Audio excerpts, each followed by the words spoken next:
Près de 40 ans après la fin de la guerre entre la France et l'Algérie, des témoignages de personnes torturées par l'armée française et des déclarations de hauts gradés français, dont le général Massu, reconnaissant les faits, viennent nourrir ce que l'on appelle le besoin de devoir de mémoire. Au long des 8 années de conflit, 1954-1962, les militaires français ont eu à faire face aux combattants du FLN. Parmi ceux-ci, Agnès Varamian et Philippe Jasselin viennent de rencontrer à Alger Louisette Iguilariz et Abdelkader Aman. Arrêtés, ils ont été torturés, ils témoignent. Pendant la guerre d'indépendance, Abdelkader Aman était membre des commandos urbains du FLN. Recherché par l'armée française, capturé en 61, il passe 18 jours ici, à la Villa Susini, siège du 3e régiment étranger parachutiste. Très vite, on l'amène dans ses caves. Au fond de celle-ci, une baignoire pleine d'eau souillée. On était attachés, les mains derrière, et on nous basculait la tête dans la baignoire. On ne pouvait pas respirer, on était obligé de boire ça. Et c'était la torture la plus féroce.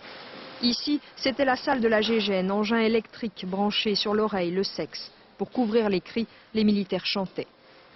C'était une chanson où il était question de « À toi ma petite folie, mon petit grain de fantaisie, toi qui me renverse, toi qui me bouleverse ». Et c'était les 2 dernières phrases qu'il répétait encore. « Toi qui me renverse, toi qui me bouleverse, mon petit grain de fantaisie ». La Villa Susini, El Billard, la Corniche, autant de lieux de torture. Alger, 40 ans plus tard, Louisette Iguilariz se souvient. Elle a 20 ans et sert d'agent de liaison au FLN quand elle est arrêtée. Blessée, plâtrée, pendant 2 mois allongée nue sur un lit, elle croupit dans ses immondices. En temps normal, quand on voit le purin et les excréments, on essaye de les éviter.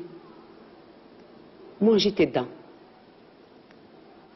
On s'attendait à tout. De toute façon, on était préparé à tout. On était préparé aux insultes, aux injures, aux gifles, aux coups de poing, aux coups de pied.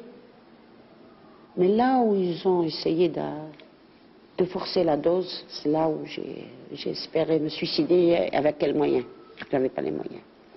Louisette, de son nom de guerre Lila, reconnaît que tous les militaires français n'étaient pas des tortionnaires. Un nommé Graziani agissait sur ordre.